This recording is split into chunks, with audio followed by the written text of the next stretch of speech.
안녕하세요. 모든 경기 종목을 다루고 있는 토서관입니다. 하루도 빠지지 않고 많은 경기들의 조합픽을 프리미엄 정보방에서 매일 공유하고 있습니다. 참여를 원하시는 분들은 영상 하단 댓글 보시면 오픈 채팅 링크 있으니 문의 주시길 바라며 구독과 좋아요 한 번씩 부탁드리겠습니다. 그럼 이번 경기 정보 시작하겠습니다. 헤라클레스 위트레흐트 축구와 관련하여서 헤라클레스는 휴식기 이후 첫 경기에서 아약스에 완패했습니다. 위트는 캄비르전을 잡고 연승에 성공을 하였고 헤라클레스는 아약스 원정에서 대패했습니다. 휴식기 동안 별다른 전력 보강을 하지 않았는데 제대로 된 공격 시도도 해보지 못한 완패였습니다. 데라토레와 슈프스 등 중앙 미드필더들은 매섭게 몰아치는 상대의 공격을 막아내기 급급했고 블로엣이 코로나로 인해서 빠진 공격진은 날카로움이 부족했습니다. 최근 3경기에서 단 한 골에 그칠 정도로 빈공에 시달리고 있는 중입니다. 시에르 후이스와 바키스 아르센 등이 더 공격적으로 임해야 합니다. 다음으로 위트는 캄비로 상대로 고전 끝에 승리를 하였습니다.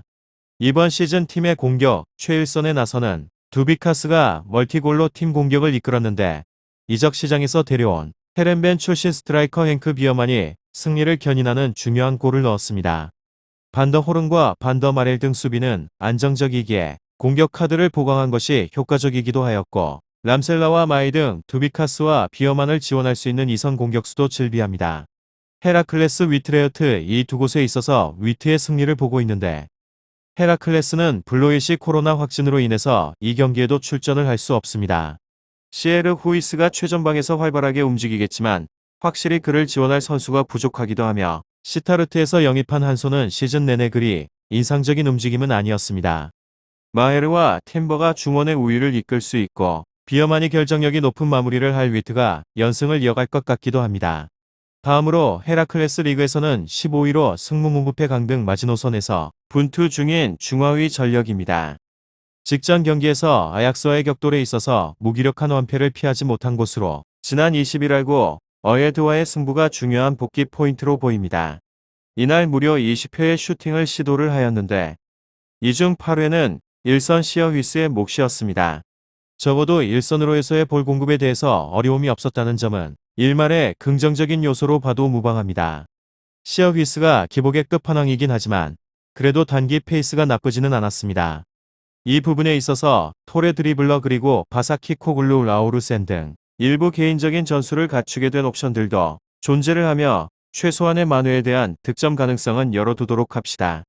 이곳의 수비 라인의 질감은 꽤나 거칩니다.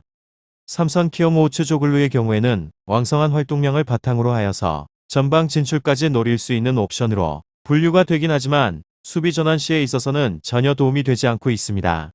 헤라클레스 위트레흐트 축구 고질적으로 수비 밸런스가 나쁜 클럽이기도 하며 최근 렌테만큼에 있어서는 집중력이 꽤 좋기도 하나 수비 전체의 대응 방식과 관련하여서 도마 위에 오르게 된 시점에 있어서 렌테의 분전이 큰 영향력을 가지는 데에 있어서는 어려울 것 같습니다. 참고로 이들이 허용한 최근 13실점 중에서 10실점이 후반전에서 실점일 정도로 뒷심에 대한 부재가 심각한 문제였습니다. 운영에 대한 노련미가 뛰어나고 있는 위트레흐트와의 격돌에 있어서 이들에게 썩 달갑지는 않습니다. 후반전과 중반 이후에 페이스의 저하에 있어서 미치게 될 파장은 꽤 클 수 있겠는데 멀티 실점 가능성이 농후합니다. 결장자는 아자우이 플루트 선수입니다. 그리고 위트레흐트 리그에서는 7위로 무무패 승승 무려 8명의 주전급에 자리하고 있는 자원들이 이탈 예정입니다. 부상 전력들이 많았던 것은 어제 오늘 일이 아니기도 했습니다. 큰 의미를 부여할 필요에 있어서는 굳이 없을 것 같습니다. 최근 2연승이 돋보이는 곳으로 언급을 하고 있는 두 경기에서의 모두 3골을 뽑아내게 되는 기염을 토했습니다. 대체적으로 경쟁력이 떨어지고 있는 중하위권과의 격돌이었으나 그럼에도 불구하고 밀도가 높은 수비 부분에 있어서 블록을 파괴했다는 점에서 굉장히 높은 점수를 부여할 수 있겠습니다. 참고로 이번 일정에 있어서 만나게 될 헤라클레스는 사실적으로 양파 껍질 같은 각계 격파가 가능할 수 있는 질 낮은 수비에 대한 블록을 약점으로 노출 중입니다. 헤라클레스 위트레흐트 이들에게 있어서는 앞선 일정들과 관련하여서 대비를 하게 되면 더 유익한 환경일 수 있겠습니다. 이곳은 부상 옵션들이 대거로 발생이 된 어수선한 시국이기도 합니다. 하케 감독은 꽤 모험적인 결단을 내리며 발이 느린 공격수에 대해서 도우비카스를 우측에서의 측면으로 돌려 세운 것입니다. 결과적으로 이 아이디어는 성공적인 시도였고 우측 측면에 배치가 되었던 이번의 경기에서 3골 1도움을 올리게 되는 주연급인 역량을 발휘 중입니다. 이러한 조치로 인해서 마이제로또 구스타프손의 부담이 굉장히 크게 줄기도 하였습니다. 최단기 페이스가 오히려 좋은 이유이기도 합니다.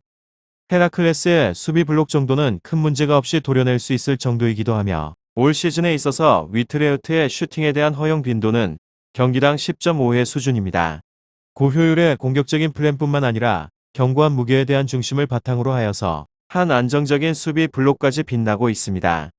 곳곳에서의 수적에 대한 우세를 바탕으로 하여서 슈팅, 헌납 상황 자체를 면하고 있는 곳인데 단 개인적인 전술 능력이 좋은 드리블러를 억제를 할 수 있는 능력이 있어서는 다소 떨어지는데 발베르담은 수비보다는 공격적인 전개 시에 빛나게 되는 풀백이기도 하고 20세 쿠스트는 경험이 워낙 적은 시니어이기도 합니다. 좌측 후방 부분에 있어서 몇몇 문제가 발견될 순 있을 것인데 주력 우측 풀백 테르, 아베스트 주력적인 좌측 부분의 풀백 자그레가 모두 결정한다는 점도 다소 간에 아쉬운 점이라고 보이십니다. 실점에 대한 가능성을 완전히 배제를 하면 안 될 것 같습니다. 공식적인 발표로만 따지고 보게 되면 무려 8인의 주력 자원들이 이탈을 해버린 상태입니다.